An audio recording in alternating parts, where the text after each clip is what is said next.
말씀을 나누겠습니다. 로마서 48번째 시간입니다. 로마서 5장 3절에서 5절까지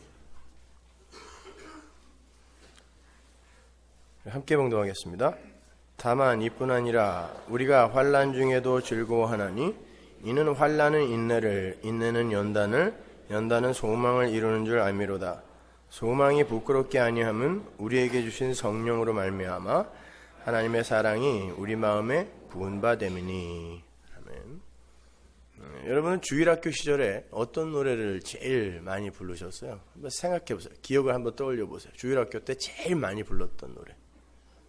나는 구원열차. 또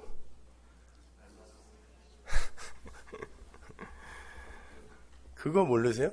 나는 주의 군병? 나는 진군하는 보병이나 포쏘는 포병이나 말 타는 기병이나 저기 가는 공군관대도 나는 주의 군병. 이러면서 또 율동까지 이거 하면서 2년 주일학교를 다 보냈잖아요.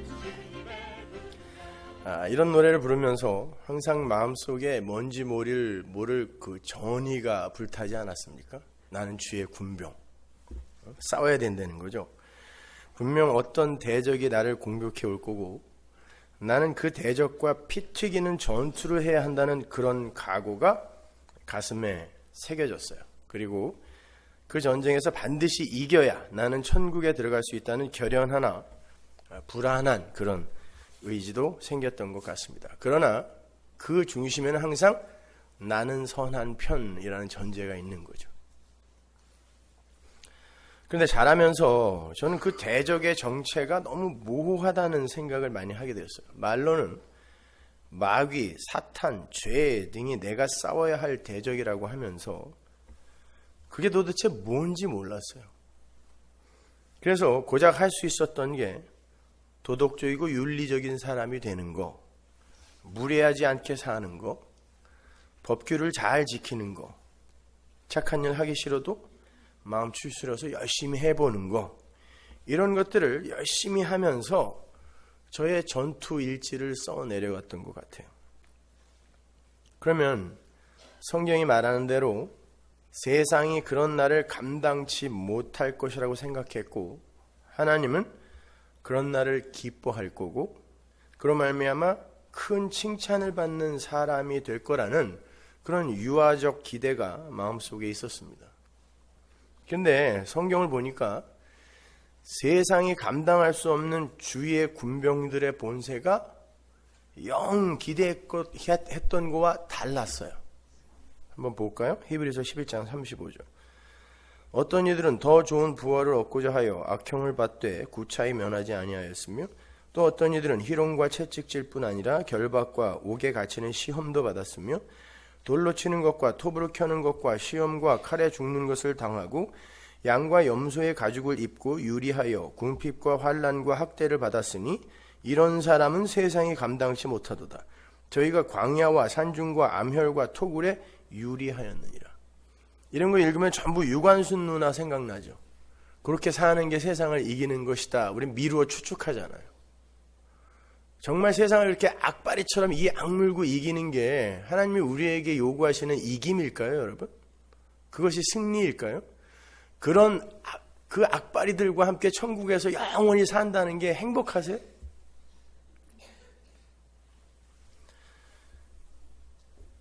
이들이 지금 여러분이 세상이 감당치 못하는 사람들이라고 성경이 이야기하는 이들이 도대체 한 게 뭔지 한번 찾아보세요. 이들이 한 게 뭐예요? 뭘 했다고 그러던가요? 히브리서 11장 이들이 그냥 희롱과 결박과 악형과 궁핍과 환난과 학대를 받으면서 유리하다가 죽은 거예요. 무엇을 이겼다라는 말이 없어요. 그냥 죽은 거예요. 한마디로 세상에게 맞아 죽었어요. 그랬더니 하나님께서 그들의 오른손을 번쩍 들어주셨단 말입니다. 네가 바로 주의 군병이다 그런 거예요. 그러니까 성도의 세상 속 승리는 세상에서 외롭게 고립되고 희롱당하다가 결국 맞아 죽는 거예요. 그렇다면 성도가 주의 군병이 되어서 싸워야 할 대상이 누구라는 거예요? 죽지 않으려고 애쓰는 나라는 뜻이에요. 하나님께서 패역한 이스라엘을 야단치실 때 가장 흔하게 쓰던 호칭이 목이 곧은 백성이죠. 독이 울르면 목이 곧아지는 짐승이, 대표적인 짐승이 뭡니까? 뱀입니다. 그죠? 그러니까 하나님께서 출애굽한 이스라엘, 하나님의 백성에게 수시로 뱀 새끼야 이렇게 욕했다는 거예요. 목이 곧은 백성, 이 뱀 새끼야 라고 욕을 했다는 거예요. 하나님이. 그리고는 당신의 사랑으로 당신 백성의 도고른 목을 꺾어버린 게 광야였어요. 그걸 구원이라고 그래요. 그래서 주님께서 당신을 쫓겠다는 제자들에게 내 멍에를 메고 나를 쫓으라고 하신 거예요. 멍에가 뭡니까? 멍에는 소의 목에다가 걸어서 소가 자기 뜻대로 움직일 수 없도록 만들어버리는 장치예요. 목을 장악하고 제어하는 장치. 히브리 사람들의 결혼 풍습 중에 신랑이 신부에게 반드시 주어야 할 빙패물이 있어요. 그것이 10드라크마로 만든 목걸이입니다. 그거 잊어버리면 신부는 언제든지 소방 맞을 수 있었어요. 그래서 그 한 드라크마를 잃어버린 아줌마가 그렇게 열심히 찾았던 거예요. 그 큰 돈 아니거든요. 근데 그거 잊어버리면 안 돼요. 그건 그 목걸이 안에는 신부는 평생 신랑에게 순종해야 한다라는 약속이 들어가 있었던 거예요. 그게 히브리 사람들의 연합관이에요. 신부의 목이 꺾여야 신랑과의 연합이 가능해진다라는 히브리식의 연합관. 이게 하나님, 신랑이신 하나님과 신부인 교회의 연합관인 거예요, 그게. 이렇게 이 역사를 살아가는 하늘의 성도들은 신랑이신 예수님께 완전히 의존되고 복종되는 자로 죽어야 되는 거예요. 처음 자리로 가는 거죠. 그것이 바로 내 안에 있는 선악과 따먹은 뱀이 죽는 거고, 그러니까 뱀을 딴 데서 찾으려고 하지 마세요. 내 안에 넣어서 보내신다니까요, 하나님이. 그 상태가 하나님 절대 의존의 상태인 거예요. 내 안에 있는 뱀이 죽는 것이. 그렇게 내 머리를 휘어감고 있는 하나님의 그 띠, 예수님이 마지막, 요한복음 마지막에서 말씀하시죠. 그 하나님의 목걸이가 내 목을 부러뜨리는 현실을 그대로 경험하는 게 신앙생활이란 말이에요. 뱀이 뭐예요? 뱀의 내용이, 메시지가 뭐냐고요? 선악과 먹고 하나님 절대 순종하여 그렇게 바보처럼 살지 마가 뱀이잖아요. 그걸 꺾어버리는 거라니까요. 완전히 하나님 앞에 납작 엎드리게 만들어버리는 거. 그게 성도의 신앙생활이기 때문에 성도의 신앙생활을 한마디로 축약하여 환난이라고 하는 거라 그랬죠? 환난이요. 그러면 잘 생각해 보자고요. 우리가 구원받은 이후에도, 이스라엘이 출애굽한 이후에도 목이 곧은 백성으로 불렸으니까 우리가 구원받은 이후에도 목이 곧은 백성, 뱀이 맞아요. 우리는요. 지금 뱀처럼 산다니까요. 뭘 어딜 우리가 하나님의 뜻대로 살려고 애를 쓰냐고요. 다 나를 위해서 하나님을 이용하지. 그게 뱀이란 말이에요. 그게 선악과 따먹은 뱀. 그러면 우리가 지금 뱀이라면 하나님이 우리를 어떻게 취급하셔야 옳아요? 여러분 지나가다가 뱀 나타나면 어떻게 해요? 손에 삽이 들려 있어요. 뱀이 나타났어요. 어떻게 합니까? 찍죠, 바로. 군대에서 참호 같은 거 팔 때 산속에 올라가서 파다 보면 숲에서 땅속에서 뱀들이 이렇게 많이 나와요. 그러면은 여기저기서 야삽으로 그 뱀 대가리 찍는 소리가 퍽퍽 나요. 그래서 나중에는 내려갈 때 보면은 여기저기 모가지 잘린 뱀들이 널려 있어요. 그거 가치 있게 여기나요, 여러분? 뱀탕 좋아하는 사람이나 그거 모아다가 갖다 끓여 먹지, 징그러워서 발로 툭툭 차서 안 보이는 곳으로 밀어버린다고요. 이게 여러분과 저의 실존인 거예요. 하나님이 우리를 그렇게 취급해도 우리는 아무 할 말 없는 존재라니까요. 그게 내가 죄인 중에 괴수라는 인식을 올바르게 갖고 있는 사람들이에요. 그 사람들이 상 주세요 할 수 있어요?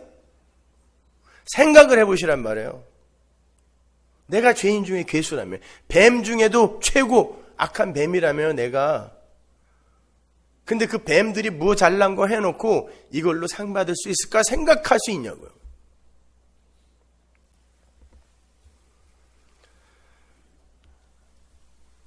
우리는 그렇게 목이 곧은 백성이에요. 이 세상에서도. 그런데 하나님이 우리에게 찾아오셔서 우리와 동행하시면서 결국 그 목을 흐물흐물하게 꺾어놓고 거기에다가 하나님의 생명을 붓는 걸 구원이라 그래요. 다른 거 없단 말입니다. 그 뱀들이 뭐가 자격이 있어서가 아니에요. 그냥 길거리에 너부러진 목 잘린 뱀, 그게 나라고 생각하세요. 그게 무슨 자격 조건을 갖출 수 있냐고요. 거기에 하나님의 생명력을 부어서 창조해내는 걸 구원이라고 한단 말입니다. 그러한 구원의 현실을 바울이 이렇게 명확하게 표현을 합니다. 로마서 5장 8절 보세요. 우리가 아직 죄인 되었을 때, 뱀새끼였을 때 그리스도께서 우리를 위하여 죽으심으로 하나님께서 우리에 대한 자기의 사랑을 확증하셨느니라. 언제 죽으셨어요? 우리가 뭐가 자격을 갖췄을 때? 아니에요. 구원은 언제 일어나는가? 우리가 뱀이었을 때 일어나는 거예요. 10절, 곧 우리가 원수 되었을 때, 여기서 한술 더 뜨죠? 원수 되었을 때 그 아들의 죽으심으로 말미암아 하나님으로 더불어 화목되었은즉, 우리가 원수 되었을 때 우리가 구원받았죠? 그러면은 구원받고 난 다음에는 우리가 금방 성자 돼요? 아니죠. 근데 우리가 그 꼴을 보면서 불안해 하잖아요. 그때 사도 바울이 뭐라 그러냐면, 니들이 뱀새끼였을 때도 그렇게 하나님의 아들이 죽어서 너희를 구원해냈는데 지금 그분이 살아나셨고 너희들도 지금 구원된 상태다. 근데 그의 살으심이 너희와 함께 있는데 왜 자꾸 니들 꼬라지를 보고서 자꾸 실망해? 이런 뜻이에요, 이거는요. 아니, 뱀새끼였을 때도 구원해냈는데 이제 살려놨다고 하는데 니들이 뭐 좀 실수한다고 하나님이 니들 다시 지옥 넣겠니? 다시 뱀 만들겠니? 이 소리란 말이에요. 그러니까 인본주의나 율법주의는 이 구절을 절대 해석하지 못해요. 이해할 수가 없다니까요.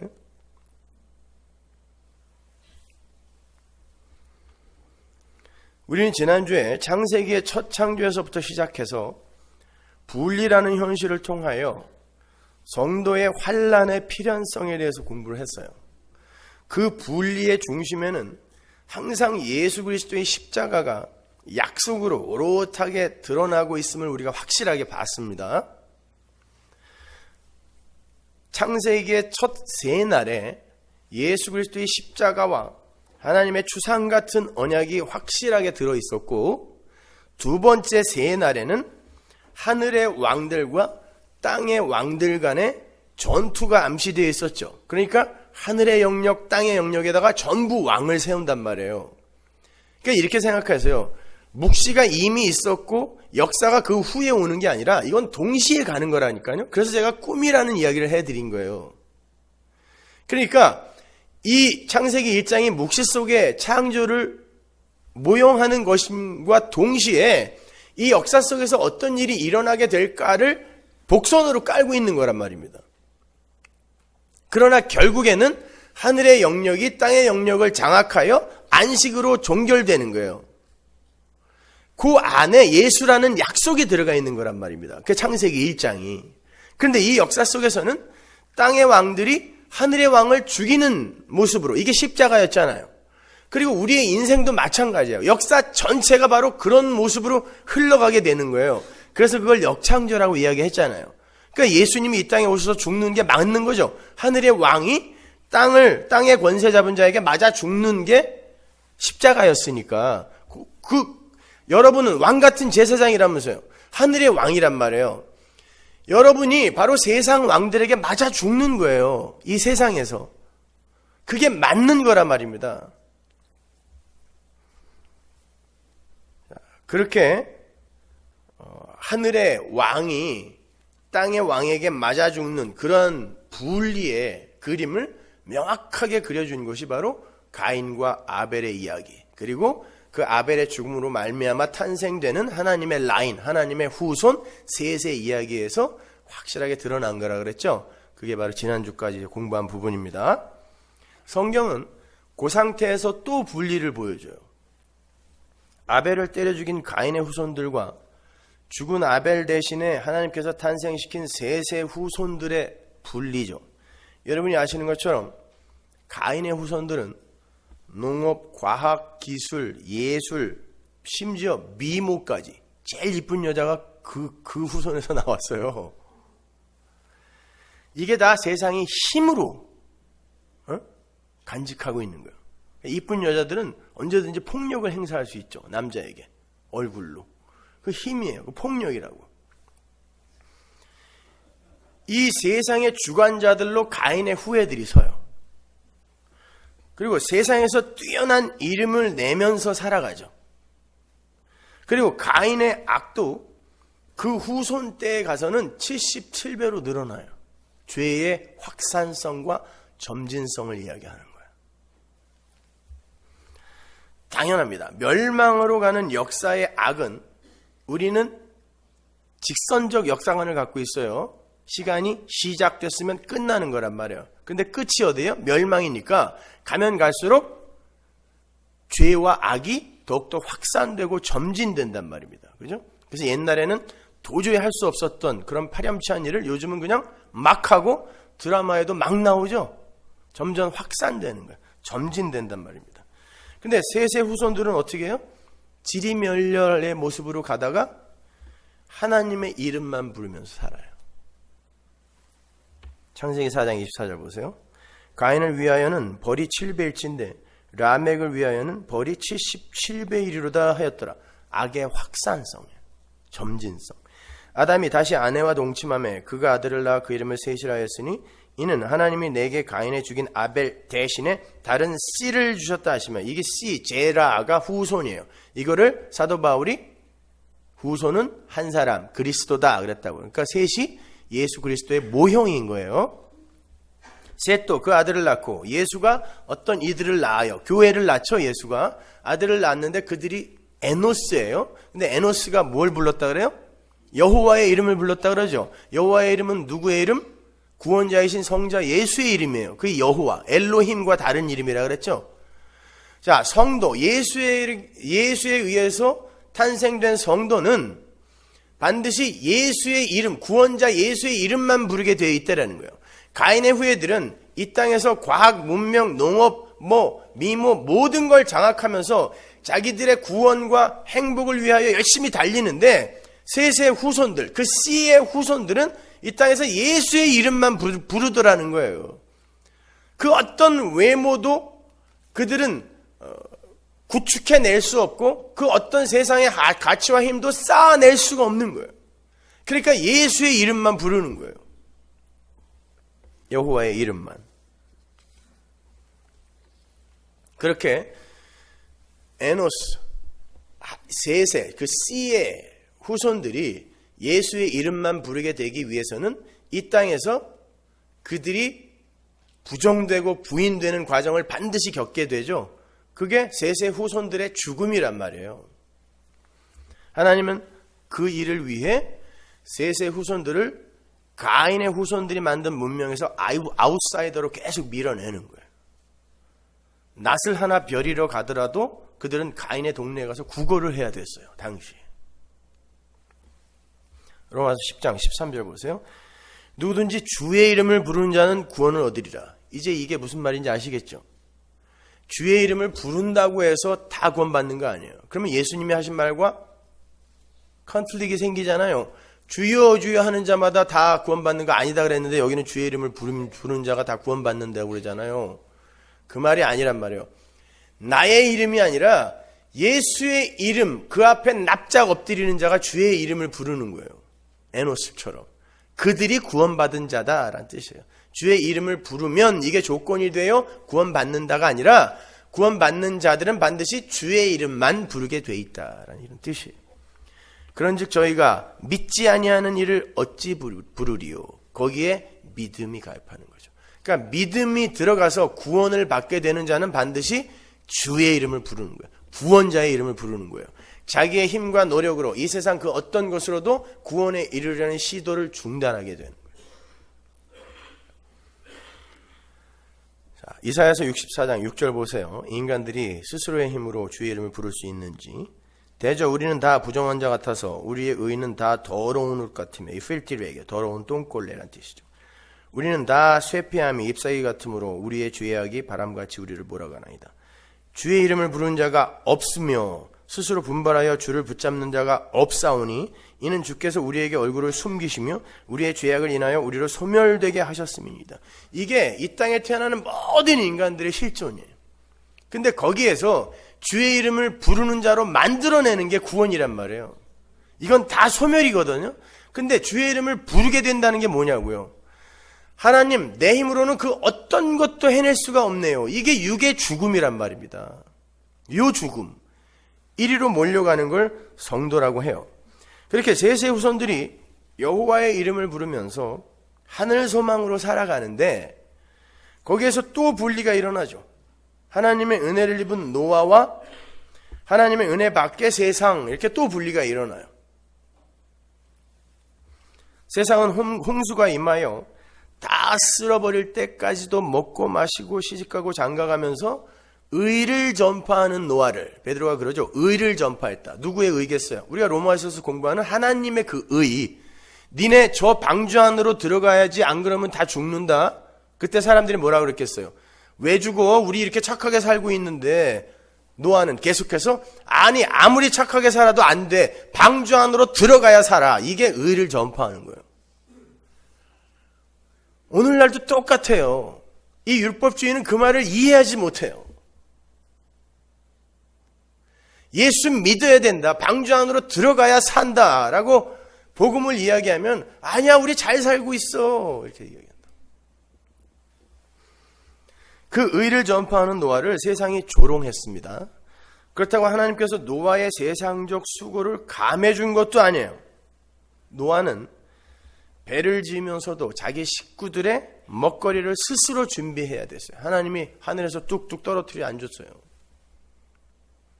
그리고 그 홍수 기간 동안에 그 뱃속에 들어있는 모든 짐승들이 먹어야 할 식량까지 다 준비해야 됐어요. 120년 걸린 거예요. 그래서 그 노아의 이야기가 어떻게 시작이 되는지 보세요. 노아는 지금 세상과 비교했을 때 세상으로부터 맞아 죽는 모습인 거예요. 뭐 하나 이 세상적 가치관으로 봤을 때 내놓을 만한 일을 한 게 없어요. 노아는요. 창세기 6장 1절 보십시오. 사람이, 자, 또 사람에서 시작이 돼요. 창세기 1장에서 사람이, 창세기 2장에서 남자와 여자로 갈리죠. 여기도 사람이 땅 위에서 번성하기 시작할 때 그들에게서 딸들이 나니, 여자가 나는 거예요. 여자가 이제 분리되어 나오는 거예요. 아담 안에 하와가 들어가 있을 때 이 연합된 상태가 사람이었는데 그게 적출이 되어 여자로 나오게 되면 그때부터 죄가 설명되기 시작했잖아요. 마찬가지예요. 사람에게서 딸들이 나오니까 하나님의 아들들이 사람의 딸들의 아름다움을 보고 자기들의 좋아하는 모든 자로 아내를 삼는지라. 여호와께서 가라사대 나의 신이 영원히 사람과 함께 하지 아니하리니 이는 그들이 육체가 됨이라. 그러나 그들의 날은 120년이 되리라 하시니라. 남자와 여자가 갈리고 나서 여자에 의해 남자가 죄인으로 떨어지게 되고 그때 하나님이 떠났죠. 비슷한 상황이 또 벌어지고 있어요. 하나님의 신이 또 떠나는 거예요. 당시에 땅에 네피림이 있었고 그 후에도 하나님의 아들들이 사람의 딸들을 취하여 자식을 낳았으니 그들이 용사라, 고대의 유명한 사람이었더라. 여호와께서 사람의 죄악이 세상에 관영함과 그 마음의 생각의 모든 계획이 항상 악할 뿐임을 보시고 땅 위에 사람 지으셨음을 한탄하사 마음에 근심하시고 가라사대 나의 창조한 사람을 내가 지면에서 쓸어버리되 사람으로부터 육축과 기는 것과 공중의 새까지 그리하리니 이는 내가 그것을 지었음을 한탄함이니라 하시니라. 이제 세상은 끝난 거예요. 성경은 여기서 끝나도 돼요. 그래서 끝이다. 끝나도 되는데 보세요. 이렇게 멸망받아 마땅한 그 안에 노아와 그의 식구들이 들어있다 빠져있다. 들어있는 거예요. 원래요. 들어있는 거예요. 그러니까 노아도 하나님의 아들들과 사람의 딸들의 합작품, 이게 노아란 말이에요. 원래 하나님이 다 죽인다 그랬단 말이에요. 그 제한적 어떤 무리만 죽인다가 아니라 다 죽인다. 그건 뭐냐면 이 전 세계가 하나님의 아들과 사람의 딸들의 합작품으로 꽉 차 있다는 뜻이거든요. 그 중에 노아도 있는데 그 노아는 은혜를 입은 노아인 거예요. 다 죽어야 되는데 그 노아에게는 은혜가 임했다는 거예요. 그게 여러분과 저인 거예요. 다 죽어야 되는데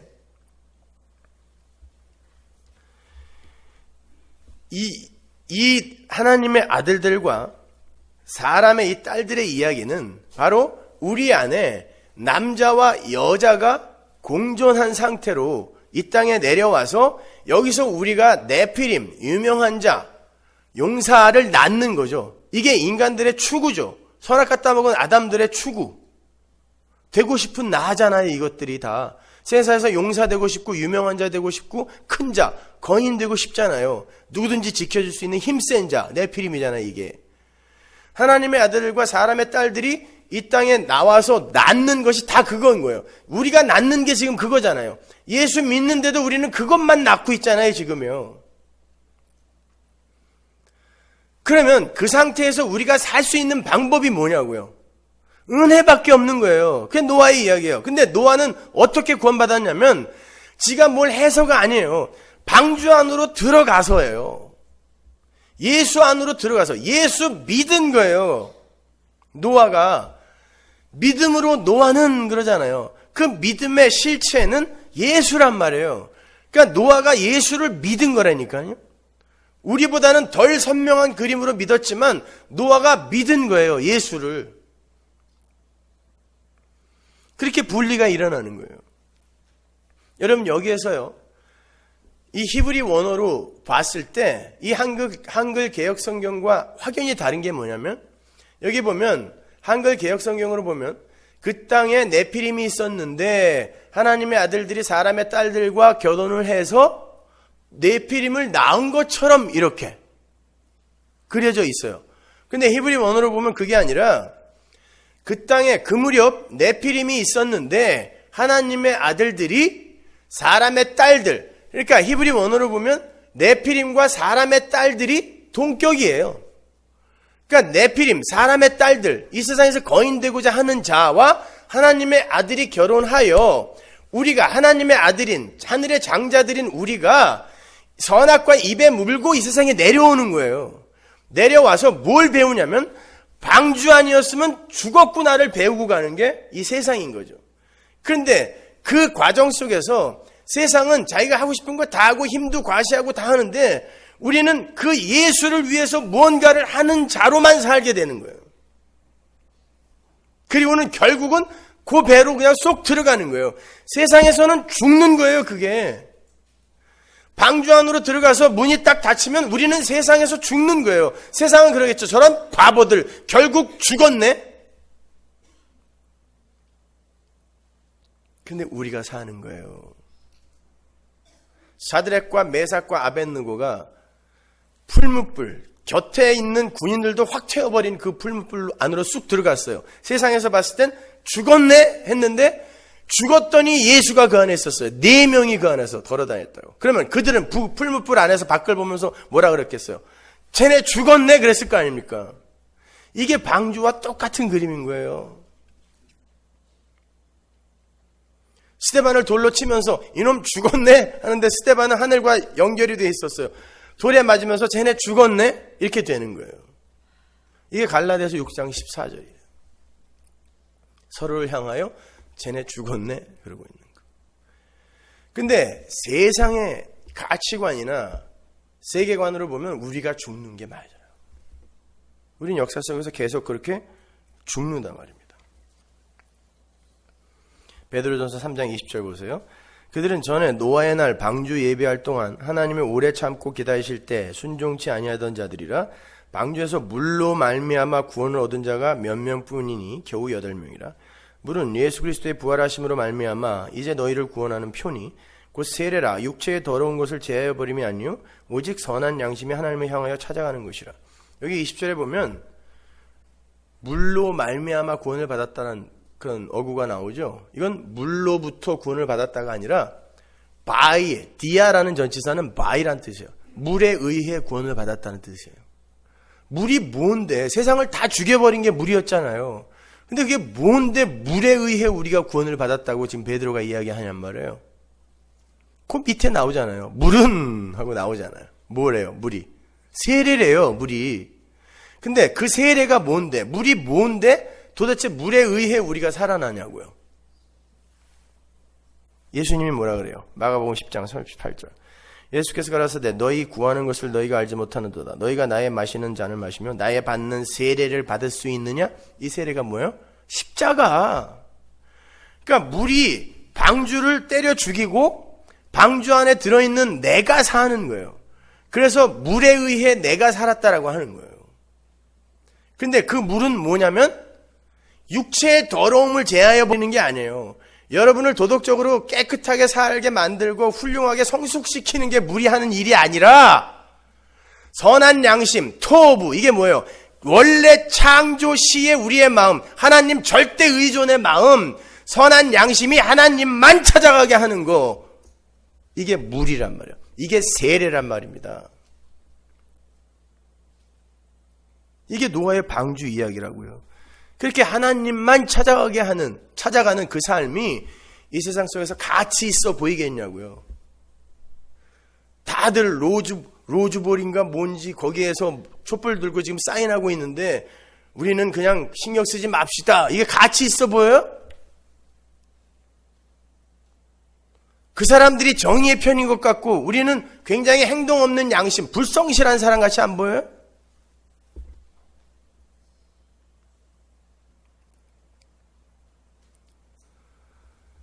그 사람들은 적어도 자기들이 목 잘린 뱀이라는 그 자기의 현실을 지금 모르고 있는 거예요. 그러니까 어떤 소수의 사람들을 울타리에다 넣어놓고 그들을 공격하고 매도함으로 말미암아 나는 너 같지 않아를 증명하고 싶은 거예요.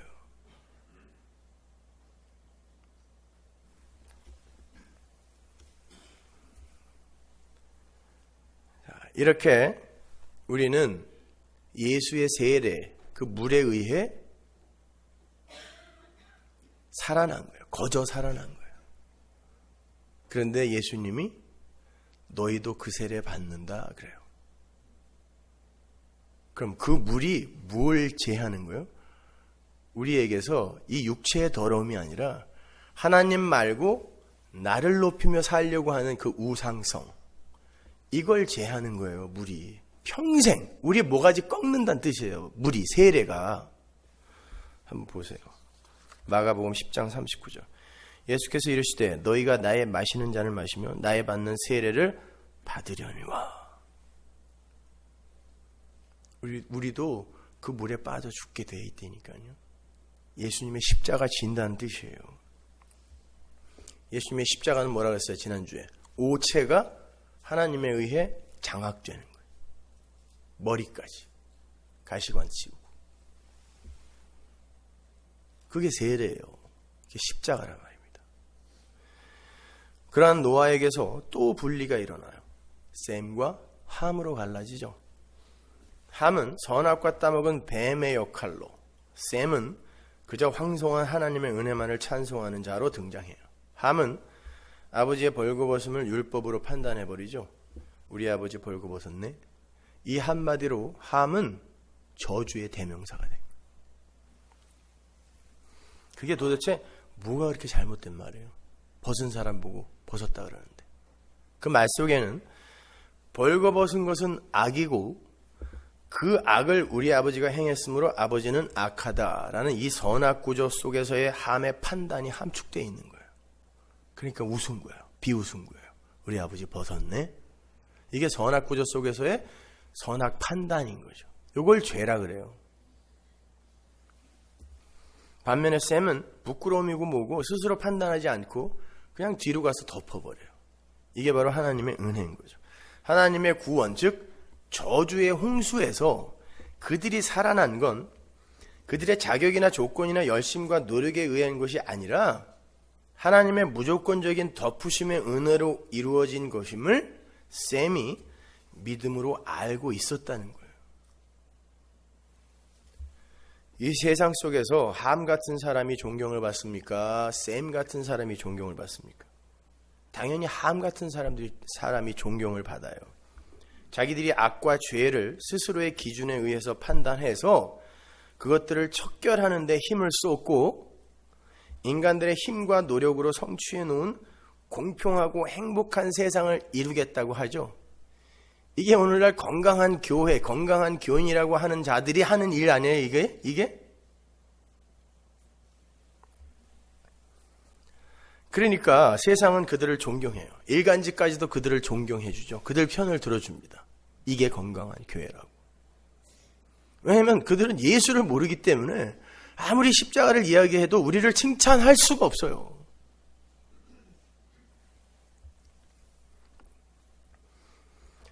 그런데 하나님께서 그를 저주해 버리셨단 말입니다.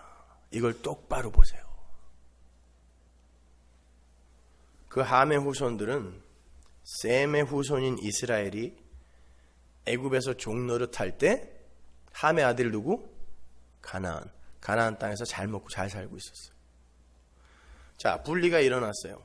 셈의 후예들은 애굽의 노예로 가 있어요. 함의 후예들은 가나안 땅에서 그냥 잘 먹고 잘 살아요. 힘도 더 세. 그리고 이스라엘이 가서 그 문명을 부러워했을 만큼 어마어마한 문명을 이루고 살았다고요. 세상에서 져요, 셈의 후예들이. 그리고 하나님이 의도적으로 노예로 보내버려요. 아직 태어나지도 않았는데 그냥 그 할아버지한테 네 자식들은 전부 노예로 만들어버릴 거야. 그래. 뭘 하지도 않았는데. 하나님이 그렇게 만든 거죠. 여러분이 바로 그렇게 이 세상에 내려온 거예요. 세상의 종으로, 애굽의 종으로. 아무것도 안 했는데 창세전에 아들과 아버지가 언약을 하시더니 에베소서 1장. 우리를 이 땅에 불순종의 아들들로, 불순종의 죄에 가두어서 내려보내다니까요. 그리고는 뭘 가르치시고 계신 거예요, 지금요.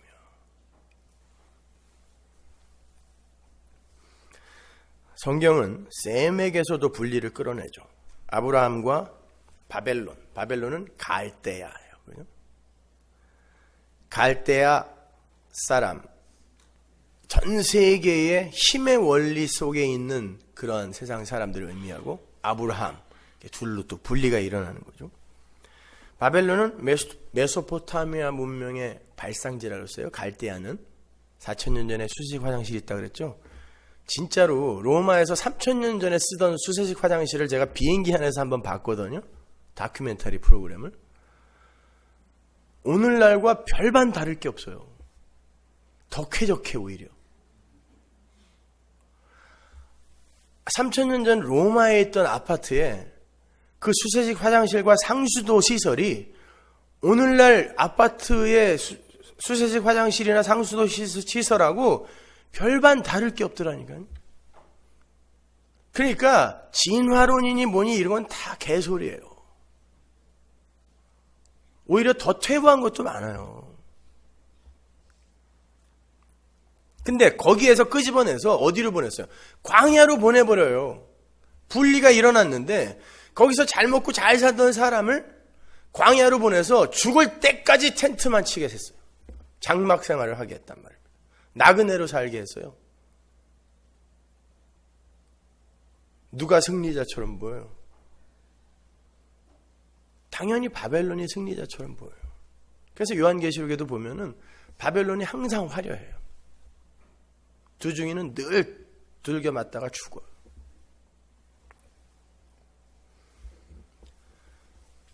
자, 그런 히브리서 기자가 아브라함을 어떻게 묘사를 하는지 한번 가볼게요. 히브리서 11장 8절.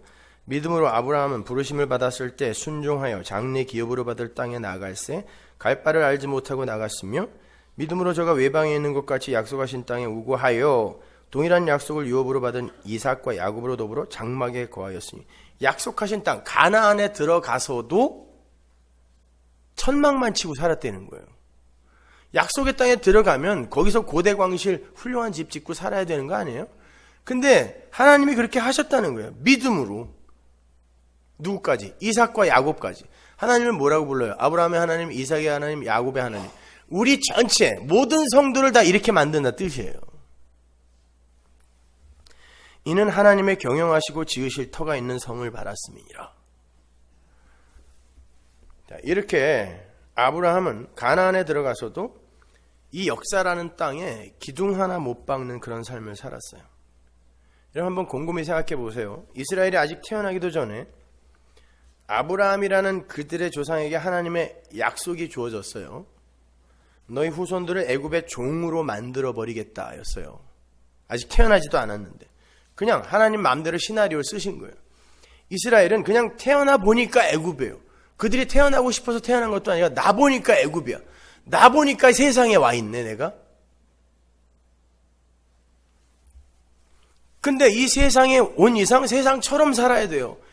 이 율법 아래에 와서 죄 아래에 와서 죄인으로 살아요. 우리가요. 나면서부터 엄마가 어떻게 되든 말든 지 배고프면 무조건 젖 빨아먹고 심지어 그 부족하면 아버지 발가락도 빨아먹고 이게 인간이라고요. 자기만을 위해서 살아요.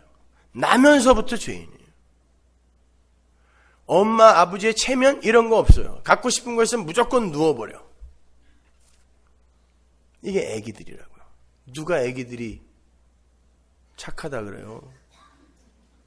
응? 그 애기 보는 게 오죽하면 베이비 시팅이겠어요. 깔고 안고 싶은 마음을 억지로 참으며.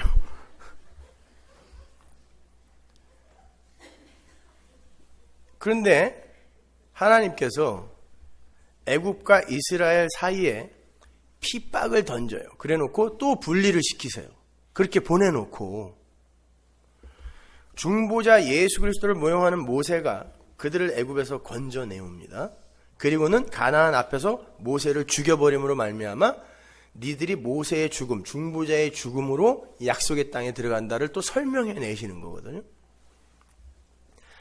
근데 그 애굽에서 구원받은 이스라엘이 광야에서 40년을 헤매다가 그 40년은 우리가 알다시피 이 역사죠. 그죠? 우리의 인생. 그리고 약속의 땅에 들어가는 거니까.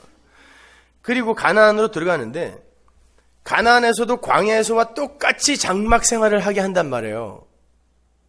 아브라함이 그 대표거든요. 아브라함이 갈대 우르에서 나와서 광야 거쳐서 가나안에 들어갔는데 계속 장막 생활을 해요. 그리고 가나안에 들어가서도 광야에서와 똑같은 생활을 해요. 이스라엘도 마찬가지예요. 약속의 땅에 들어가서 그들이 뭐가 변한 게 없어요. 그럼 약속의 땅은 뭐냐고요? 여러분이 지금 이 세상에 왔어요. 나 보니까 애굽이에요. 세상이에요. 그런데 하나님이 복음을 던지셔서 구원을 받았어요. 출애굽했다고요. 근데 광야를 살아요. 여전히 죄인의 모습을 들켜요. 폭로된다고. 근데 하나님 나라가 우리에게 왔다며요. 약속의 땅이 왔다며. 어디서 그걸 경험해요? 우리 교회 로고 앞에 하나님의 작은 세상 서문화교회 말도 안 되는 소리예요. 하나님 나라 교회에 들어와도 여러분은 똑같은 일을 겪는다는 뜻이에요. 모형이에요. 모형. 역시 교회 안에서도. 근데 그 교회의 가장 기초적인 핵 세포가 나잖아요. 내 안에서 똑같은 일이 일어난다는 뜻이에요.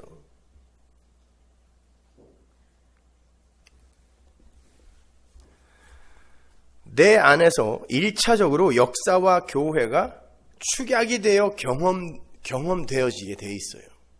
내 안에서. 내 안에 하나님의 아들과 사람의 딸이 동시에 들어가 있다니까요.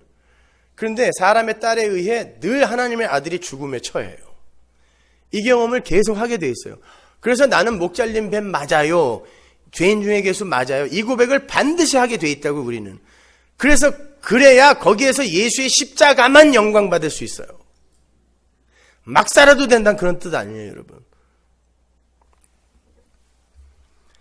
세상이, 그 삶이, 우리 안에서 일어나는 삶이 계속해서 대적들에게 당하는 삶이에요. 내 안의 대적에게도 늘 당하고 세상의 대적들에게도 늘 당해요. 내 안에 대적들에게 당하여 기가 빠지고 힘이 빠지니까 이 빠진 모습을 세상이 조롱한다고. 이렇게 양수겹장인 거예요. 계속해서 환란에 던져지게 되는 거란 말입니다. 그게 아브라함의 인생이었다는 거예요. 그래서 그가 더 나은 본향을 바라보게 됐다는 거죠. 아무리 생각해도 이 땅에서는 안식과 평안을 얻을 수 있는 방법이 없다는 걸 알게 되는 거예요. 그렇게 이 땅을 떠돌이 나그네로 사는 이들이 그들 위로 진짜 장막이 내려와서 덮여요. 그 말은 다른 말로 진짜 장막, 하늘의 성막이죠. 하늘의 성전, 하늘의 처소로 덮인 자들은 이 세상에서 그렇게 나그네로 장막 생활을 하게 된다는 뜻이에요. 여기저기 떠돌아다니면서 그렇게 산다는 뜻이 아니라 이 세상에서 발붙일 곳 없는 그러한 자기의 실존을 반드시 자각하게 된다는 뜻이에요. 여러분은 다른 사람들보다 이게 우위를 선점하고 있는 거예요. 이민 한번 왔잖아요, 일단.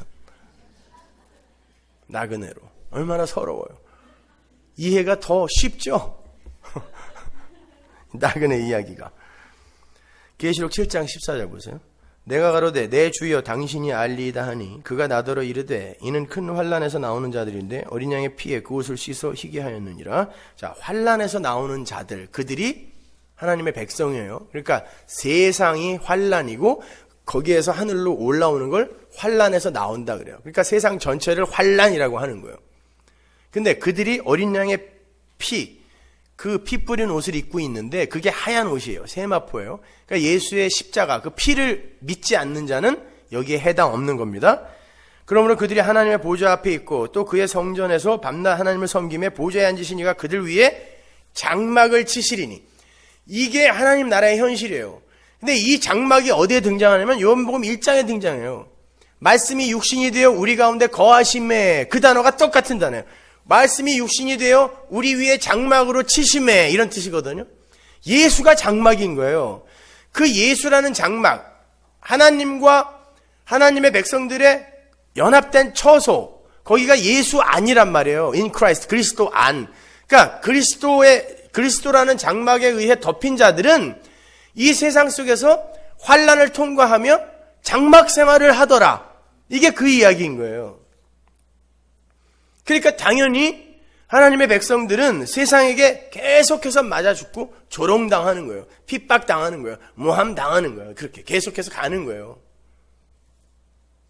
저것도 진짜 나그네네, 진짜 외국인이네, 이렇게 누가 봐도 그렇게 보여지게끔.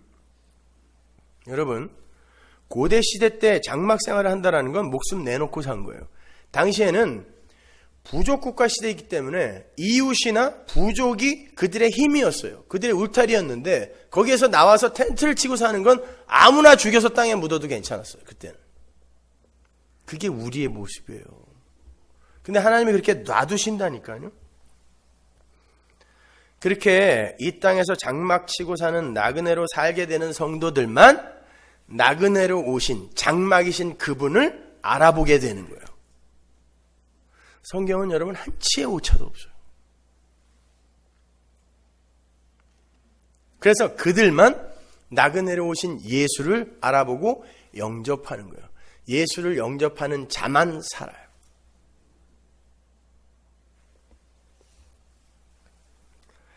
예수님이 진짜 나그네였어요. 예수님은 머리 둘 곳도 없었다 그러죠. 머리 둘 곳도 없는 진짜 나그네였어요. 근데 그분이 영생의 주인이고 영생의 실체예요. 이 육의 체면이나 가치를 올려주는 그런 도움을 주려 오신 분이 아니라 영생, 신적 생명, 하늘의 생명을 주러 오신 분이라고요. 그런데 이 세상에 어떻게 오셨냐면 세상 것은 아무것도 줄 수 없는 그런 분으로 오셨어요. 강도 보세요. 자기와 함께 죽어가고 있어요. 세상 것을 뭘 줄 수 있어요, 그 사람이. 같은 강도예요. 같은 나그네라니까요. 그런데 이 나그네가 성령이 임하니까 이 나그네를 알아보는 거예요. 그리고는 그가 가진 진짜 귀한 거, 생명, 그거 놔주세요. 그러는 거죠. 나그네를 나그네만 알아볼 수 있어요.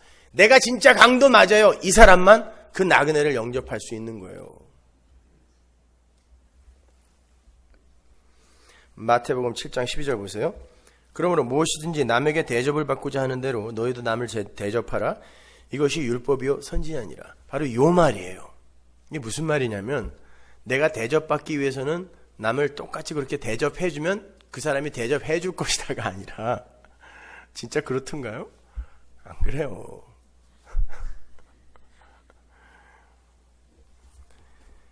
이 말은 율법과 선지자가 대접에 관한 내용이다라는 이야기인데 요 이야기가 어디에서 연결이 되냐면 마태복음 5장에서 연결되는 거예요. 5장이 어디 있냐? 5장 17절로 가보세요. 내가 율법이나 선지자나 폐하러 온 줄로 생각하지 말라. 똑같은 말이 나오죠. 율법과 선지자. 대접하는 게 율법과 선지자다 그래놓고 여기서는 내가 율법이나 선지자나 폐하러 온 줄로 말라. 폐하러 온 것이 아니라 완전케 하려 왔다 그러잖아요. 그럼 율법과 선지자를 완전케 하러 왔다라고 쭉 나오고 내가 남에게 대접받기 위해 내가 먼저 대접한 게 율법과 선지자다. 근데 그 안에 뭐가 나오냐면 우리가 지켜야 할 여러 가지 행동 강령들이 나와요. 그럼 뭐예요? 내가 이걸 완전하게 하러 왔다 그래놓고 이게 율법과 선지자다 그랬으면 그 안에 있는 걸 다 누가 했다는 거예요? 예수님이 해놨다는 뜻이에요. 그러면 요 안에 있는 모든 걸 이룬 게 예수님이 우리를 위해 하신 대접이잖아요. 그죠? 근데 내가 너희를 대접하기 위해 내가 너희에게 대접받기 위해 내가 너희를 먼저 대접했다. 이게 성경이다. 율법과 선지자는 성경 전체를 가리키는 거니까 이게 성경이다. 이게 이제 십자가란 뜻이죠. 그죠? 그럼 이게 무슨 말이겠냔 말이에요. 여러분 보세요. 예수님이 우리를 위해 우리를 대접하기 위해 이 세상에 오셨는데 어떤 방식으로 우리를 대접하셨죠? 십자가를 지고 죽으셨죠. 십자가를 지고 죽으심으로 말미암아 우리가 산 거잖아요. 그런데 내가 너희에게 똑같은 대접을 받기 위해 내가 먼저 너희를 대접했다. 이게 성경이다라고 이야기를 했으면 예수님이 우리를 십자가로 이렇게 대접을 해주셨으면 그 대접을 너희도 똑같이 나에게 해야 된다는 건 뭐예요? 니네도 죽이겠다는 뜻이에요. 내가 너희를 십자가로 대접한 것처럼 십자가로 대접받겠다는 뜻이란 말이에요, 그게. 근데 십자가로 대접받겠다는 뜻이 뭐냐면, 나는 아니네요. 아무것도 할 수 없네. 예수만 믿어야 되겠네요. 이게 십자가란 말이에요. 그러니까 내가 예수를 대접하는 건 예수 그리스도의 그 십자가 공로를 꽉 믿고 그분만 의지하는 거예요. 산상수훈은 전부가 그 이야기라니까요.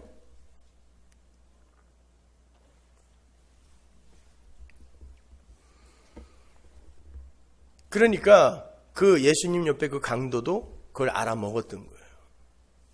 아, 저분이 저렇게 죽어야 내가 사는 거구나. 지난주에 우리가 공부한 향유병을 깬 그 여인과 똑같이 나는 이렇게 죽어 마땅한데 저분이 저렇게 죽어서 내가 사는 거구나. 그러니 나는 저분을 믿어야지. 믿으면 어떻게 돼요? 십자가에 달려야죠, 같이. 요 안에 성경 전체가 다 들어가 있는 거예요. 그 옆에 강도가 나래니까요. 내가 뱀이란 말이에요. 그 십자가를 예수가 지신 거란 말입니다. 그래서 이 땅에서 하늘의 장막을 바라며 땅의 장막 안에서 나그네로 살았던 아브라함이 나그네를 대접하는 내용이 할례 사건 바로 뒤에 붙어 있는 거예요. 15장에서 아브라함이 믿음으로 의롭다함을 받죠. 뭘 했다고? 아무것도 한 거 없어요. 근데 믿음으로 의롭다함을 받아요. 그래놓고 하나님의 은혜 언약이 선포가 되죠. 쪼갠 고기 사이로 하나님과 아브라함이 언약을 하는데 하나님과 아브라함이 언약을 하는데 아브라함이 당연히 거기를 지나가야 돼요. 왜? 약자니까 아브라함이. 고대 근동의 언약의 방법은 항상 속국의 왕이 그 자리로 지나가게 돼 있단 말이에요. 근데 그 자리에 하나님이 지나갔죠. 그러면 아버지 하나님과 언약을 맺으시는 또 다른 하나님이 나오는 거예요, 거기에. 성자 예수. 하나님이 그 자리에 혼자 지나가시면서 언약에 아브라함의 대표로 서시는 거예요. 근데 아브라함은 교회의 대표니까 우리의 대표로 서시는 거예요. 내가 이렇게 아들을 쪼개요 너희를 내 나라의 상속자로 만들겠다가 창세기 15장이란 말이에요. 은혜 언약. 근데 16장에서 하가를 통하여 이스마엘을 낳는 걸 갈라디아서 4장에서 바울이 율법이라고 한단 말입니다. 아니에요. 우리가 어떻게 하나님의 은혜만 의지해요. 우리도 뭔가를 해야죠. 손 빼버린 거예요. 십자가에서. 그리고는 뭘 한 거죠. 그게 이스마엘이다 라고 갈라디아서 4장에서 바울이 이야기한단 말이에요. 그래놓고 17장에서 하나님이 13년 만에 나타나갖고 이제 완전히 비아그라도 안 될 만큼 마른 막대기로 만들어 놓고 오신 거죠. 오셔갖고 하려면 완전하게 해. 나는 전능하신 하나님이 너는 행하여 내 앞에서 완전하다 그러죠. 그죠? 하려면 완전하게 해. 하나 갖다 놓고 하늘의 별 바다의 모래라고 우기지 말고 하려면 완전하게 해. 어떻게 해요? 이젠 진짜 마른 막대기인데. 그래 놓고 하나님이 할례를 행하라 그래요. 할례는 뭐예요? 예수님께서 할례, 쪼개짐을 당하시고 그걸 나에게 전가시켜 준 걸 흔적으로 갖고 있는 거예요. 그게 믿음이란 말이죠. 그게 할례란 말이에요. 아, 우리는 예수의 쪼개짐, 그 십자가 공로에 의해 구원받는 거구나. 할례예요.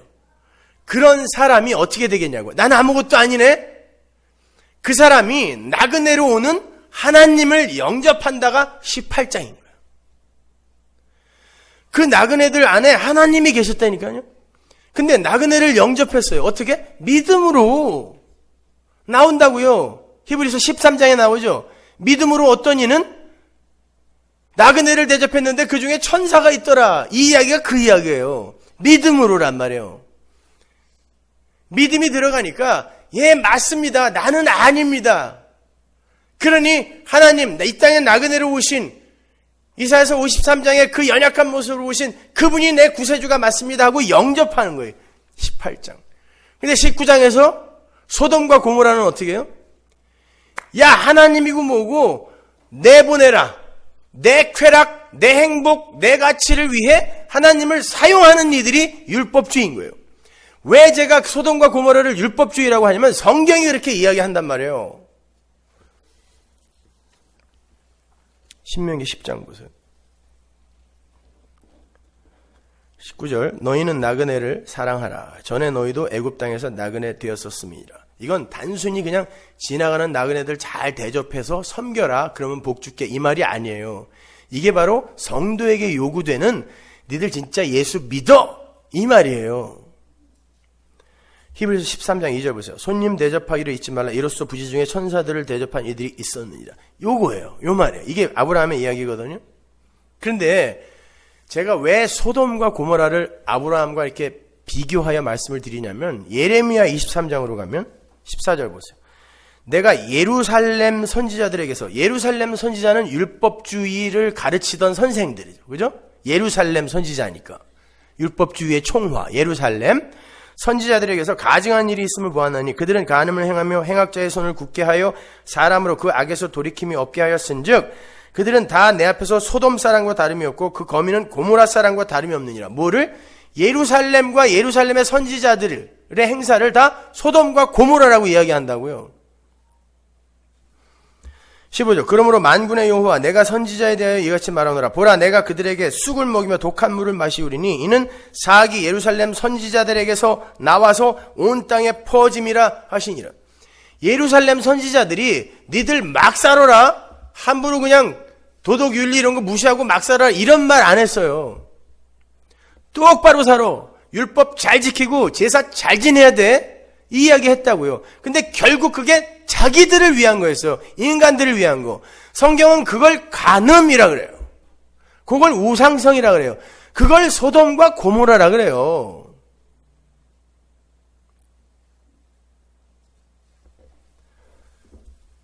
신약에서도 마찬가지입니다. 계시록 11장 8절 보세요. 저희 시체가 큰 성길에 있으리니 저희 시체는 두 중인 교회의 시체예요. 큰 성은 바벨론, 갈대아. 그 성은 영적으로 하면 소돔이라고 하고 애굽이라고도 하니 곧 저희 주께서 십자가에 못 박힌 곳이다. 십자가에 못 박힌 곳이 어디예요? 예루살렘. 예루살렘, 애굽, 소돔과 고모라 다 똑같은 거란 말이에요. 뭐예요? 누가 예수를 죽였냐고요? 율법주의가 죽인 거예요. 유대주의가 죽였단 말입니다. 왜 예수만 믿어야 돼? 왜 인간의 자존심은 이렇게 묵사발이 돼야 돼? 요놈들이 예수를 죽인 거예요. 그게 소돔과 고모라. 그들은 절대로 나그네를 이용하려고 하지 절대 영접하지 않아요.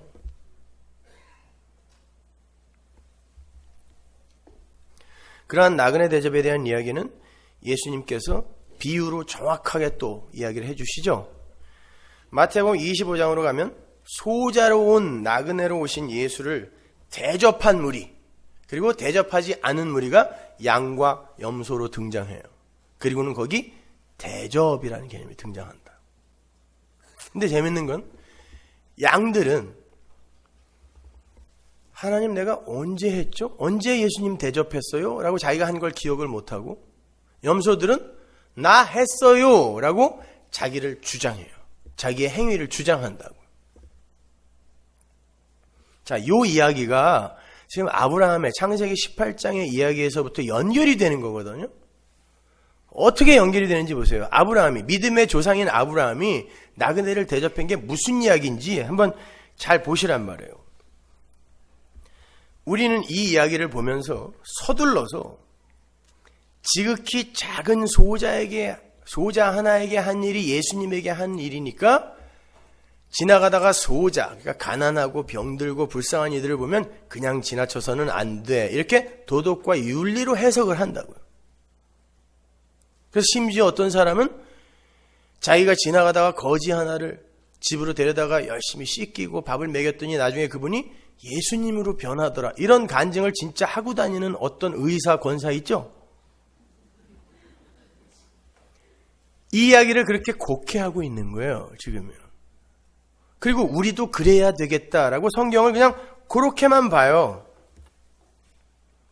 여러분, 정말 예수님이 우리를 시험하기 위해서 이 추운데 밖에서 홈리스로 오줌 질질 싸면서 그렇게 덜덜 떨고 있는 분이 맞아요? 도대체 하나님을 얼마나 더 모독할 겁니까, 우리가요? 피조물인 우리가 창조주인 그분을 얼마나 더 모독을 할 수 있겠냐고요. 하나님은 그런 분이 아니에요.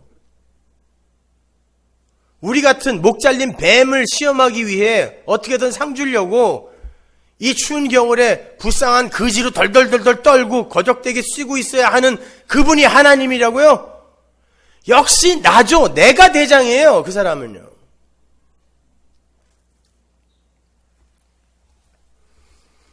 잘 보세요. 마태복음 25장 34절. 그때 임금이 그 오른편에 있는 자들에게 이르시되 내 아버지께 복받을 자들이여 나와 창세로부터 너희를 위하여 예비된 나라를 상속하라. 보세요.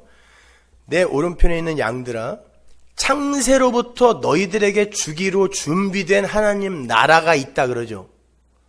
그럼 뭐예요? 그들은 이미 창세 때부터 이 나라를 상속받기로 결정되어 내려온 사람이라는 뜻이에요.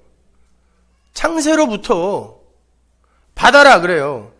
근데 그들이 이 땅에 내려와서 뭐를 하냐면, 내가 줄일 때 너희가 먹을 것을 주었고 목마를 때 마시게 하였고 나그네 되었을 때 영접하였고 벗었을 때 옷을 입혔고 병들었을 때 돌아보았고 옥에 갇혔을 때 와서 보았다. 한번 보세요. 여러분이 지금 심판대 앞에 가서 예수님으로부터 바로 이 말을 들을 거예요. 그때 어떻게 대답을 해야 되는지 제가 가르쳐 드릴 거란 말이에요. 지금 한 적 없죠? 예수님 본 적도 없는데 뭘 대접을 해요, 우리가? 한 적 없잖아요. 당연히 한 적 없는데요. 양들이 그 대답한 거예요. 나 한 적 없는데, 본 적도 없는데. 근데 왜 예수님이 했다고 그러는지 한번 보시란 말이에요. 여러분, 이게 지금 다 누구 거예요, 원래? 줄이고 목마르고 나그네 되고 벌거벗고 병들고 지옥에 갇혀 있는 게 누구예요, 원래가? 예수님이에요? 나죠? 그래서 예수님이 요한복음 6장에서 내가 하늘의 떡이니 나를 먹어라 그래요. 줄인 자들아 나를 먹어라. 요한복음 7장에서 내가 생수니 나에게 와서 마셔라 그러죠. 마태복음 7장에서 뭐라 그래요? 내가 너희들의 질병을 짊어졌다 그러죠. 선악 갖다 먹고 뻘거벗고 숨은 게 누구예요? 나란 말이에요. 그리고 그렇게 이 땅에 내려와서 이 지옥 땅에 갇혀있는 자가 나잖아요. 이건 다 내 거란 말이에요. 그 내 거를 예수님이 오셔서 줄이고 목마르고 벌거벗고 병을 짊어지고 지옥에 내려가서 descended into hell, 지옥을 경험하며 나를 건진 거예요. 이건 예수가 나를 먼저 대접한 내용이잖아요. 이게 십자가란 말입니다. 이건 다 사망의 증상들이란 말이에요. 근데 예수가 먼저 그 날 대접을 했단 말이에요. 나는 믿음으로 그걸 믿어요. 그때 내가 어떤 기독교인이라고 하는데, 예수를 믿는다고 하는데 세상적 가치관, 도덕 윤리의 관점으로 봤을 때 좀 부족하고 미성숙해 보이는, 그리고 세상적으로 봤을 때 하나님의 저주를 받은 것처럼 가난하고 병든 어떤 이들을 보게 되었을 때, 야, 니들은 도대체 어떻게 했길래 예수를 믿는다며 그 지경에 처해 있니? 아직도 그 모양이냐? 이런 소리 할 수 있어요? 내가 원래 그 자리에 있었던 자고 예수가 날 대접하여 내가 산 거라는 걸 아는 이가 그 증상을 조금씩 갖고 있는 그들을 어떻게 대접하겠냐고요. 맞아요. 우리가 그런 모습이었기 때문에 예수가 죽은 거죠. 우리를 대접해 주신 거죠. 하고 그를 함부로 대하지 못하는 걸 소자를 영접한다고 하는 거예요. 그 소자를 영접하는 게 내가 예수를 믿는 거잖아요. 그게 예수를 대접한 거란 말입니다. 그래서 소자를 함부로 대접하지 않은 걸 예수님이 나를 대접했다라고 하는 거예요. 이게 양이란 말이에요. 그러니까 그들은 한 게 없어요. 하나님이 다 했다 그러는데 그거 예수님이 한 거잖아요. 날 위해서. 근데 왜 나한테 했다 그래요? 예수님이 그러는 거야. 맞아. 내가 널 위해 해준 거야. 근데 너는 그걸 믿고 있잖아. 내가 널 위해 그 일을 해주지 않았으면 너는 살 수 없다는 존재라는 걸 네가 알고 있잖아. 그래서 너는 함부로 그런 소자들, 약한 자들 함부로 대하지 못하는 거잖아. 왜 예수 믿고 아직도 그 모양이냐고, 아직도 왜 그런 거 못 끊었냐고 함부로 안 그러잖아. 그래서 바로 그 소자에게 행한 게 나를 믿어준 것이므로 나에게 행한 거라고 하는 거란다. 자, 심판대 앞에 가서 뭐라고 대답해야 하는지 아시겠죠, 이제요? 솔직히 얘기하세요. 나 안 했는데. 그런데 염소들은, 그들은 말씀을 도덕과 윤리로 보는 거예요. 그래서 지극히 작은 소자에게 행한 것이 나에게 행한 것이다를 문자적으로 받아들이는 거죠. 그들이 뭘 하겠어요? 지나가다가 약한 사람들만 보면 혹시 저거 예수님 아니야? 진심에서 우러나와서가 아니라 불안한 거예요.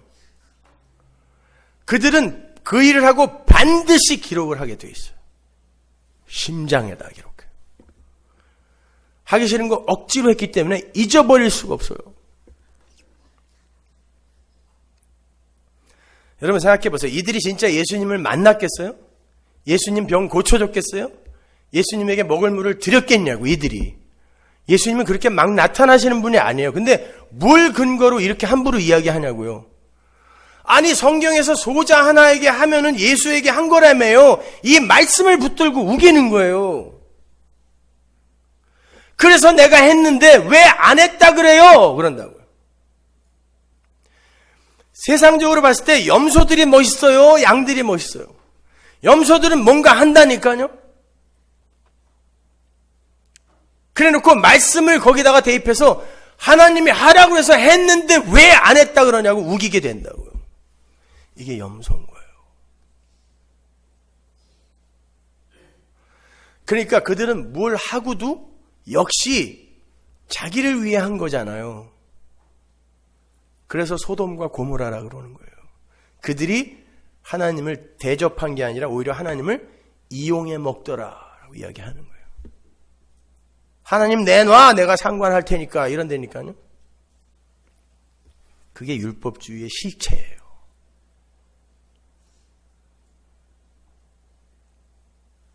그런데 전부 거꾸로들 이해하고 있는 거예요. 이사야서 53장 보세요. 거기에 양 이야기가 나와요. 예수님이 요 이야기를 갖고 양의 비유를 만드신 거예요.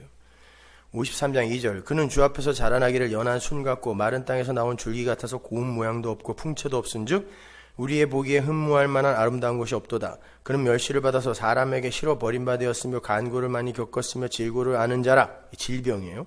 마치 사람들에게 얼굴을 가리우고 보지 않음을 받는 자 같아서 멸시를 당하였고 우리도 그를 귀히 여기지 아니하였도다. 그는 실로 우리의 질고를 지고 우리의 슬픔을 당하였거늘 우리는 생각하기를 그는 징벌을 받아서 하나님에게 맞으며 고난을 당한다 하였노라. 그가 찔림은 우리의 허물을 인하며 그가 상함은 우리의 죄악을 인함이라. 그가 징계를 받음으로 우리가 평화를 누리고 그가 채찍에 맞음으로 우리가 나음을 입었도다. 그가 우리를 대접하여 우리가 이렇게 된 거다를 아는 거예요. 그리고 그가 최종적으로 어떤 고백을 하는지 보세요. 우리는 다 양 같아서 그릇 행하여 각기 제 길로 갔거늘 여호와께서는 우리 무리의 죄악을 그에게 담당시키셨도다. 내가 뭔 자격이 있어서가 아니라 나는 각기 제 길로 간 그 양이 맞는데 하나님이 위에 있는 내용으로 나를 대접하셔서 내가 산 겁니다를 고백하는 게 양이에요. 그러니까 내가 그 양 맞아요가 양이에요. 내가 이렇게 제단에서 죽어야 할 양 맞아요 그가 양인 거예요. 내가 왜 죽어야 돼? 이게 염소인 거예요. 난 다 했는데 내가 왜 죽어야 돼? 이게 염소인 거죠. 잘 배우셔야 돼요, 여러분.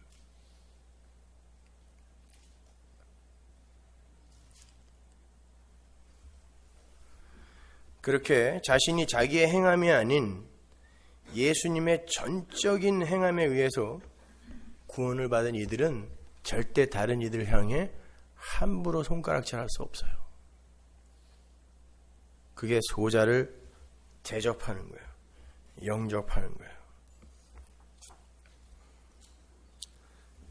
열심히 종교 행위를 해낸 염소들과 예수님의 행함을 믿음으로 받아들이고 내가 언제 했어요? 예수님이 했죠. 이런 양들. 세상 속에서는 염소들이 멋져 보여요. 그렇지만 구원은 양들에게 임하는 거예요.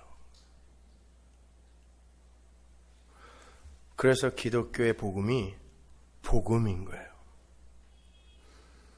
그렇게 아브라함의 얘기가 끝나고 이삭과 이스마엘이라는 분리가 또 일어나요.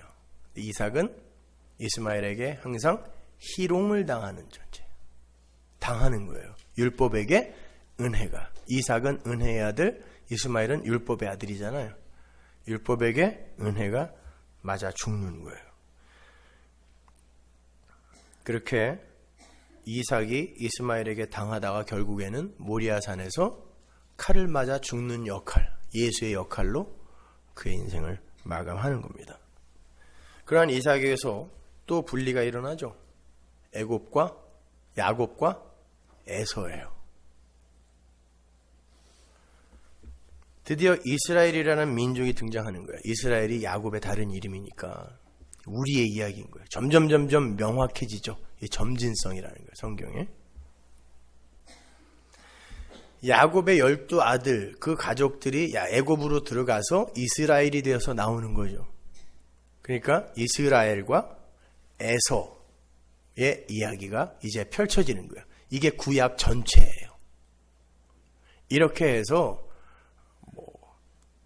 끝까지 갈 수도 있지만 시간 관계상 구약은 제가 여기서 멈출 건데 뱀의 후손의 라인인 에서가 여인의 후손의 라인인 야곱을 죽이려고 하죠. 강한 자로 나와요. 더 부자예요. 그리고 야곱은 그에게 맞아 죽을까 봐 늘 덜덜덜 떠는 자예요. 이스라엘이에요. 그리고 사는 것도 에서는 남자답고 정의감이 투철하고 이런 모습으로 나오는데 야곱은 늘 비겁하고 야비하고 연약해 빠진 자로 나와요. 우리 모습이에요. 이게 예수님의 모습이기도 했고요. 그러니까 오죽하면 야곱이 자기의 인생 전체를 한마디로 축약해보라 그러니까 바로 왕 앞에서 세상의 왕 앞에서 초라한 한 노인이 나그네 인생길 험악한 삶 이렇게 자기의 인생을 꼭 짜서 이야기를 해줘요. 이스라엘의 삶이에요. 이게 세상 바로 앞에서 험악한 나그네 인생길을 사는 게 성도의 인생임을 보여주는 거예요. 그게 이스라엘의 삶이니까요. 하나님은 이 광야 인생길에서 늘 에서를 승리자로 만들어요. 이스라엘이 애굽 왕의 은혜를 입어 겨우 입에 풀칠하는 자로 사는 것처럼 광야에서도 마찬가지였어요. 이스라엘이 이제 출애굽을 해서 광야에 나와서 적들을 만나는데 하나님이 오히려 그들의 편을 들어주십니다. 신명기 보세요. 2장 4절. 너는 또 백성에게 명하여 이르기를 너희는 세일에 거하는 너희 동족 에서의 자손의 지경으로 지날진대 그들이 너희를 두려워하리니 너희는 깊이 스스로 삼가고 그들과 다투지 말라. 그들의 땅은 한 발자국도 너희에게 주지 아니하리니 이는 내가 세일산을 에서에게 기업으로 주었음이로라. 너희는 돈으로 그들에게 양식을 사서 먹으며 돈으로 그들에게서 물을 사서 마시라. 이스라엘, 야곱에게 이스라엘들에게 애굽의 에서의 땅을 지나가는데 밟지도 말고 건드리지도 말고 뭐 먹고 싶으면 사서 먹으라 그래요. 에서를 그들이 애굽에서 나와서 광야 인생길을 가다 보니까 세상의 주인, 광야의 주인이 에서예요. 저거 뺏을까요? 그랬더니 건드리지도 말라. 그건 니들한테 준 거 아니라는 거예요. 왜? 이 땅의 기업은 성도들에게 한 평도 주어지지 않았어요. 그건 걔들한테 주려는 거예요. 나중에 그거 갖고 같이 망하게. 니들은 사 먹더라도 돈 주고 사 먹으래요. 그들한테. 이게 성도의 역사 속 인생이라니까요. 그러니까 여러분은 세상에게 이기려고 하지 말아요. 그러니까 고지로는 정확하게 성경의 반대 방향으로 가르치는 거예요. 학생들 선동해서 마귀 새끼로 만드는 거예요, 그건요.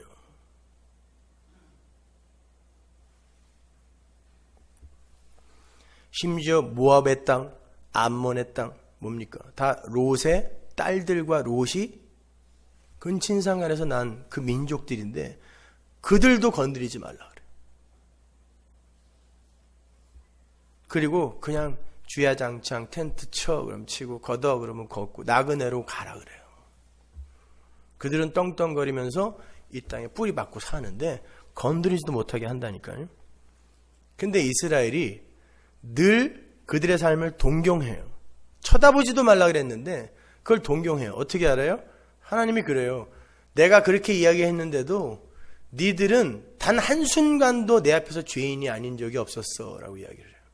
우리가 이 세상에서 사실 그 삶을 동경한다는 뜻이에요. 안 그래요? 내 눈은 하늘에 있어요 그러면서 가면서 로또 2장씩 꼭 사는 사람도 있더라고요. 하늘에서 그 로또 필요해요?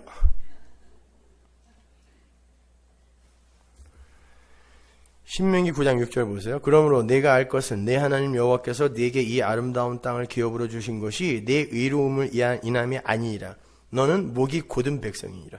아니 가나안 땅 바로 앞에서도 목이 곧은 백성이래요. 뱀새끼야 그러는 거예요. 너는 광야에서 네 하나님 여호와를 경록케 하던 일을 잊지 말고 기억하라. 네가 애굽 땅에서 나오던 날부터 이곳에 이르기까지 늘 여호와를 거역하였을 때 항상 단 한순간도 여호와의 말에 순종한 적이 없는 게 우리예요. 근데 하나님의 은혜로 그들에게 하나님이 준비하신 하나님의 의로 그들에게 약속의 땅이 주어지는 거예요. 이걸 구원이라 그래요. 우리가 공부한 사사기에 보면 이스라엘이 가나안 사람들도 다 쫓아내지 않죠. 사사기 책 좀 열심히 공부하세요. 그 사람들도 가갖고 가나안 사람들을 또 남겨놔요. 그때 하나님이 뭐라 그러는지 한번 보세요. 사사기 2장 20절. 여호와께서 이스라엘에게 진노하여 이르시되 이 백성이 내가 그 열조와 세운 언약을 어기고 나의 목소리를 청종치 아니하였은즉 나도 여호수아가 죽을 때 남겨둔 열국을 다시는 그들의 앞에서 하나도 쫓아내지 아니하리니 이는 이스라엘이 그 열조에 지킨 것 같이 나 여호와의 도를 지켜 행하나 아니하나 그들로 시험하려 함이니라 하시니라. 신명기 8장의 그 시험의 내용과 똑같은 시험이 나와요. 신명기 8장에서는 광야에서 내가 너희를 왜 광야를 돌리는 줄 알아? 내 말을 지키는지 안 지키는지 시험하기 위해서. 그러죠? 가나안에서는 역시 마찬가지예요.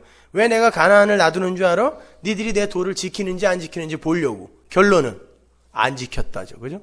가나안에서도 마찬가지, 교회 안에서도 마찬가지고 광야에서도 마찬가지인 거예요. 거기에서 우리는 뭘 붙들게 돼요? 십자가만 붙들게 돼요. 누가? 성도만. 그러니까 세상 사람들과 여러분이 뭐 대단하게 다른 삶을 살 거라고 이렇게 기대하지도 마세요.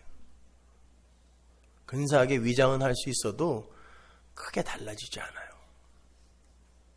그러나 예수를 붙드는 그 손에 힘은 점점 들어가게 되죠. 그 성도의 삶이에요. 그게 예수 믿는 성도란 말입니다. 여러분에게는 예수가 필요하단 말이에요.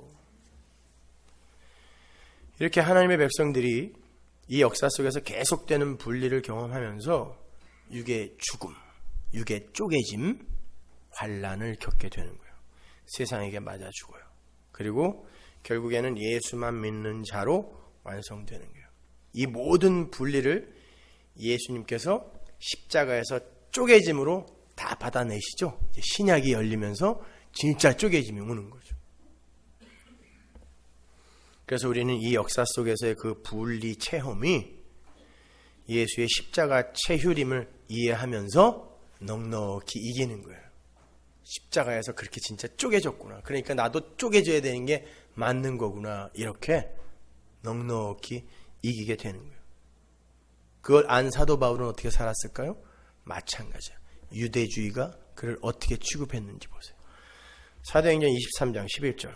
그날 밤에 주께서 바울 곁에 서서 이르시되 담대하라. 네가 예루살렘에서 나의 일을 증거한 것 같이 로마에서도 증거하여야 하리라 하시니라.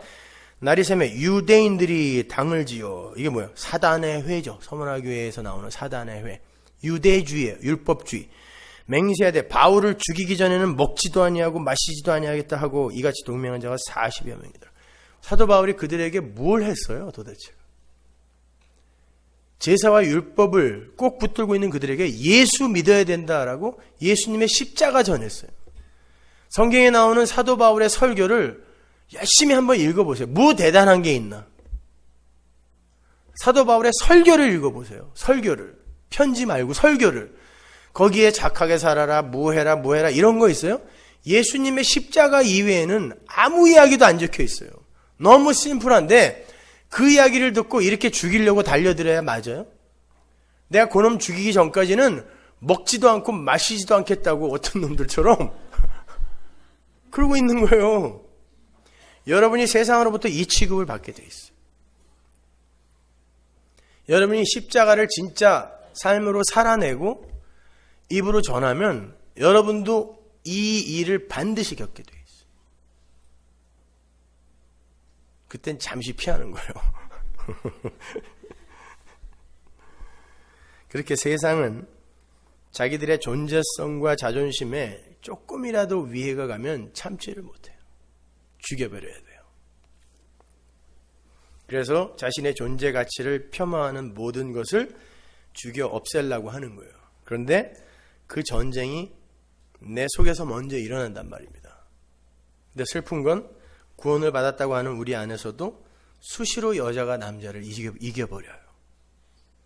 그러나 성도는 그러한 과정을 통과해서 예수 그리스도의 십자가의 필연성을 절감하게 되고 그 앞에서 두 손 번쩍 들고 항복하게 되는 거예요. 여러분, 예수님께서 야이로의 딸, 회당장 야이로의 딸을 살리러 가시다가 12해 혈루증 앓던 여인을 만나서 고치고 가시죠. 그게 왜 거기에 그렇게 적혀 있는지 아세요? 여러분, 그 회당장 야이로의 딸 나이가 몇 살이었어요? 12살이었어요. 거기에 12해 혈루증 앓던 여인의 이야기가 왜 끼어 들어가 있을까요, 여러분? 그 위에 혼인, 신랑에 대한 이야기가 나와요. 예수님이 말씀하시거든요. 그리고 그 밑에 두 여자가 나오는데 한 여자는 12년 동안 남자를 한 번도 못 만져본 여자. 왜? 혈루증을 앓는 여인은 부정한 여인이기 때문에 아무도 만져서는 안 돼요. 만지면 부정하게 되기 때문에 그냥 생과부예요, 이 여자는. 그리고 피를 흘리는 동안은 무조건 부정한 죄인이에요. 그러니까 단 한순간도 죄인이 아니었던 적이 없는 여자죠. 율법 아래에서 보면 그 여자가 12년 만에 처음으로 남자의 손을 잡아요. 그게 예수예요. 신랑이에요. 진짜 신랑. 잡고 이 부정함을 예수가, 신랑이 가져가고 이 여자가 예수의 신부로 편입이 되는 거예요. 첫 남자가 되는 거예요. 근데 회당장 야이로의 딸, 히브리 여자는 12살이 되면 그때 시집을 갈 수 있었어요. 최초로 결혼을 할 수 있는 나이, 12살인데 여자애가 죽어 있네요. 얘가 혼인을 한다는 건 예수와 이제 혼인 정령기가 되어서 결혼을 하게 되는 성도의 최종 목적지를 이야기하는 거예요. 그런데 보니까 죽은 자예요. 그 죽은 자가 신랑에 의해 살아나는 거예요. 뭐가 자격이 있어서가 아니에요. 이 죽은 자, 결혼을 하는 이 여자아이, 싱싱한 이 여자아이가 12년을 살았다고 하는데 뭐가 잘나서 여기까지 온 게 아니라 12의 혈루증 앓는 그 여인처럼 하루도 살아있는 적이 없었던 죄인이었다를 보여주는 거예요. 근데 신랑이 두 여자를 일으켜 세워서 신부로 맞아들이는 게 구원이란 말입니다. 그게 사는 거예요. 그걸 영생이라고 하는 거예요. 근데 이 이야기가 어디 붙어 있냐면 예수님이 세리 마태를 구원하시고 제자로 부르시고 죄인들과 밥을 먹었어요. 그랬더니 유대인들이 와서, 서기관들 바리새인들이 와서 왜 금식하지 않고 밥 먹냐고 따지는 데에다가 붙여놓은 거예요. 이 에피소드가. 그러면서 예수님이 뭐라고 그러냐면, 야, 신랑이 와 있는데 왜 밥을 굶고 지랄이야. 신랑이 와 있는데, 혼인잔치에 신랑이 와 있는데 왜 밥을 굶고 지랄이냐. 그러면서 무슨 이야기를 하냐면, 낡은 옷에 생배 조각을 누가 대니? 찢어진다. 낡은 부대에 어떻게 새 포도주를 넣니? 찢어진다. 이게 무슨 얘기냐면, 여러분, 낡은 옷에 누가 새 생배를 대요. 거기서 낡다라는 건 너무 너덜너덜해서 못 입는 옷이 아니라 옛날에는 합성수지가 없었기 때문에 빨고 빨아서 이제 줄지도 않고 늘지도 않는 상태를 낡은 옷이라 그래요. 고정화된 유대주의를 이야기해요. 율법주의. 그건 어떤 것도 수용할 수 없어요. 율법과 제사, 그 틀 안에서만 모든 걸 이해해야 돼. 이게 선악 구조거든요. 거기에 새 언약, 구원, 은혜의 언약, 새 생배가 들어가면 찢어지는 거예요. 이건 안 되는 거예요. 수용을 못 하는 거예요.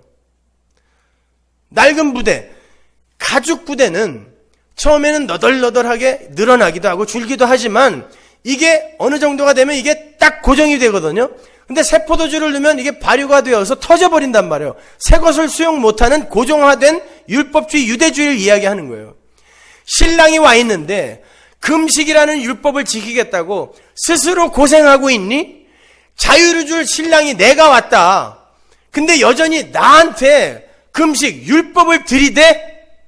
그러면서 너희들은 율법 지켜서 구원받는 게 아니라 죽어있는 자이지만 신랑이 와서 끌어올리는 게 구원이야. 그러면 잔치를 벌려야지. 그러면서 그 이야기가 붙어버리는 거예요. 그 아래에.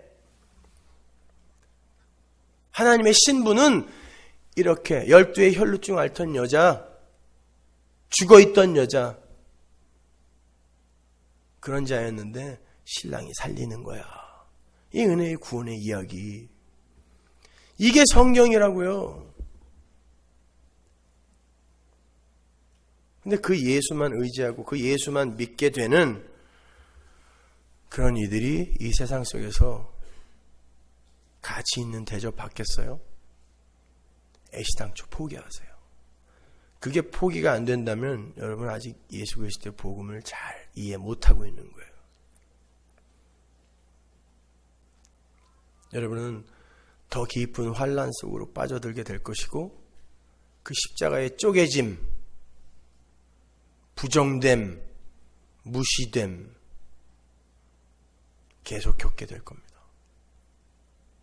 그때에 너무 당황하지 마세요. 그게 여러분의 가는 길이 맞습니다. 기도하겠습니다. 하나님 은혜를 감사합니다. 하나님, 우리가 도대체 무엇을 해서 어린 양의 혼인잔치에 들어갈 수 있겠습니까?